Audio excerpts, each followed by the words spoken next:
Hello, everyone in Internet Land. This is Andre Joseph, the head of Epyx Productions, and this is my official question and answer video.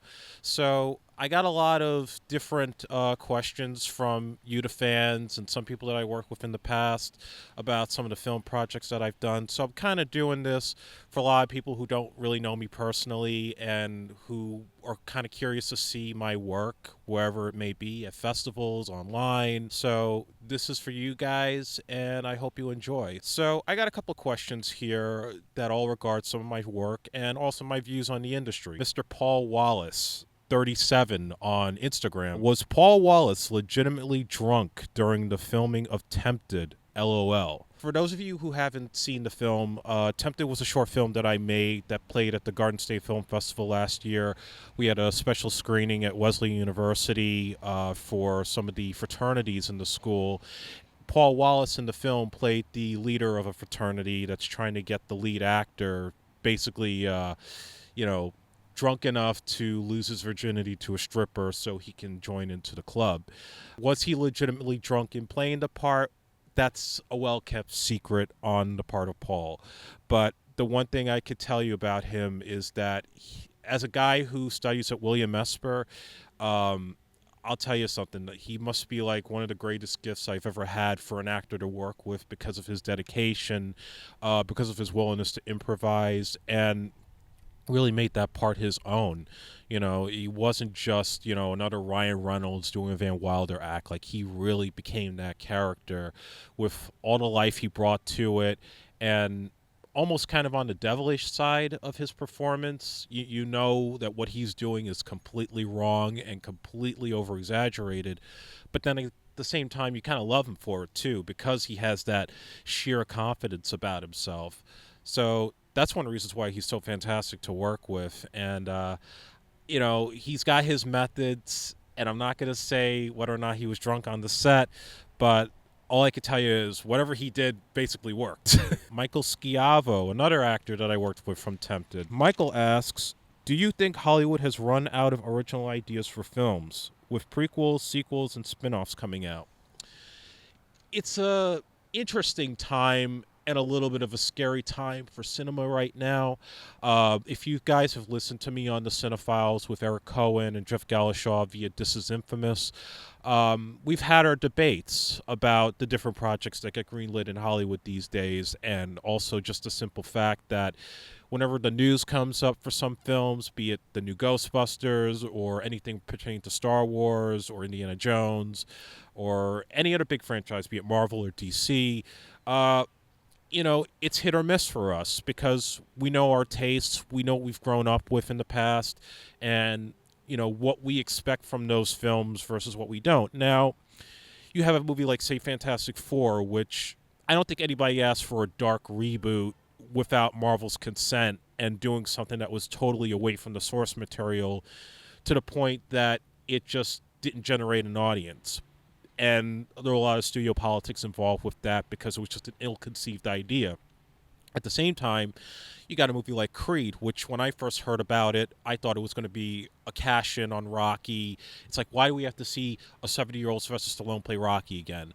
However, with a talent like Ryan Coogler behind the director's chair and Michael B. Jordan playing Adonis Creed, and the talent that they brought together, and Stallone doing his best performance as Rocky since the first film, you saw a film that was not just another Rocky movie. You got something that felt like it had its own identity and something that had the grit that was missing in all the sequels to Rocky.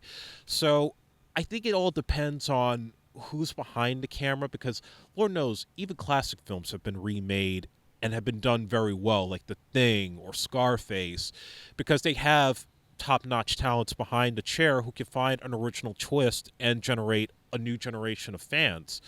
But if it's an ill-conceived idea, that's an issue.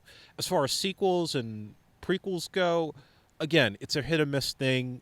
J.J. Abrams knocked it out of the park with Star Wars because he had Lawrence Kasdan as his co-writer and went back to the way people loved the original films. Real effects, real creatures, real sets. And when you have that, then you can please a lot more people than the ones who really want George Lucas to come back. But that's another story for another day. So I think, you know, it's going to be an interesting time in the next 5 years to see how much cinema is going to change as far as are people going to still go to movies for only the big event films, or will the smaller movies like The Ordinary Peoples to something like The Revenant, will those movies end up going straight to video because they're a little bit uh, don't have the following that a Marvel movie does. So we have to wait and see. But the industry is changing, and I think there's little things that are encouraging for independent filmmakers that I look forward to. Will any of your upcoming films feature Albert Albanese? And this question was from Jack Dagnese.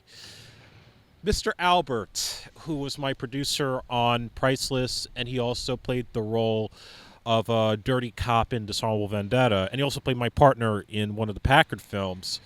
Albert is pretty much right now busy with life. He's about to get married soon. He's about to join the police force.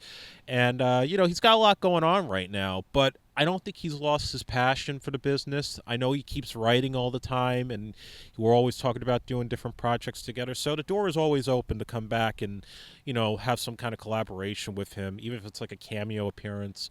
But, with anybody that I work with, I know everybody's got their day jobs and their family commitments. So I'm always trying to work around their schedules, and I try to respect that versus some other guy who might just be a little bit more antsy about it. But, it's life. People move on, and some people try to stick with it as much as they can. So, as I said, door's always open for Albert to work with me, and I know the same for him for his projects.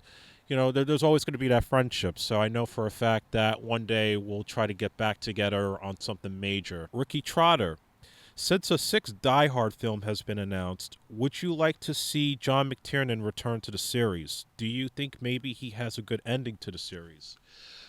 John McTiernan was the guy who did the original Die Hard film in 1988. And if you listen to some of my old reviews on Coast Blog, I did a very scathing review on the fifth one, A Good Day to Die Hard, which I just thought was a quick cash-in with a very lazy Bruce Willis just not having the energy he once did in his prime. And I just feel like he was just collecting a paycheck, like he didn't want to be there. There are times, literally in this film, where it just seemed like somebody dubbed over his voice in moments that seemed unnecessary. I heard the idea for the new one was to involve it being kind of like a Godfather 2 type of scenario. It would be like a story in the present that's happening with McClane because of something that happened to him in his past when he was like still a young cop in the late 70s. So it would require not only for Bruce to come back, but also to do flashback scenes with a younger actor playing the McClane role and maybe potentially start a new franchise without Bruce. It's an intriguing idea, one that could possibly work, but I do think Die Hard needs a lot more than just a fresh premise. I think it just needs maybe somebody like McTiernan to close it off. It needs Bruce to be energetic again, have a script that excites him, not a quick paycheck. And I'd like to see some of the original characters come back. I want to see Holly. I want to see Al Powell, Carl Winslow from Family Matters, Samuel L. Jackson come back as Zeus. They need some familiar faces. It can't just be John McClane in another scenario where he's the wrong guy at the wrong place. Come with something fresh that excites Bruce, and I think maybe you might get like a good conclusion to this series. Pablo Bacci, do I have a website? Yes, I do. And my website is ajepyxproductions.com. No www. This is where you can follow my blogs on all my current and past projects, find out all announcements about when I'm going to festivals, when I'm doing casting calls, see set pics from the films that I'm doing right now, like Vendetta games. And you could also see the links to where you could go and see my films. Jonathan Miami asks, do I need a social media expert? I think I need more than a social media expert, John. I need an agent, I need a manager, and I need a steady paycheck right now. So I think I handle my social media decent for the most part. I could use a lot more followers on Instagram and on my Facebook page and on my Twitter. But, I live a regular life like everybody else does. I freelance as a videographer, as an editor, and sometimes when winter comes, work slows up and it's hard to pay the bills, So I'm looking for anything steady right now to kind of help me with my projects and to help me with life in general. So, if you could get me to one of those three, I would be very grateful for that. Galen Gorg, who, by the way, appeared in RoboCop 2 and was also Worf's ex-wife, I believe, on Star Trek The Next Generation. Very good fan of mine, and I'm a fan of hers as well, so I say hello, Galen. She asks, where can I watch your films?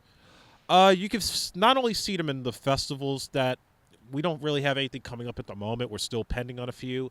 But for the stuff that I've done, from my first short film, Overjoyed, to my last film, which was Tempted, uh, we have all my links on my website, which you could go to. My films play on Vimeo on demand, so you could rent my movies for $1.99, or you could buy them and watch them whenever you want for $9.99.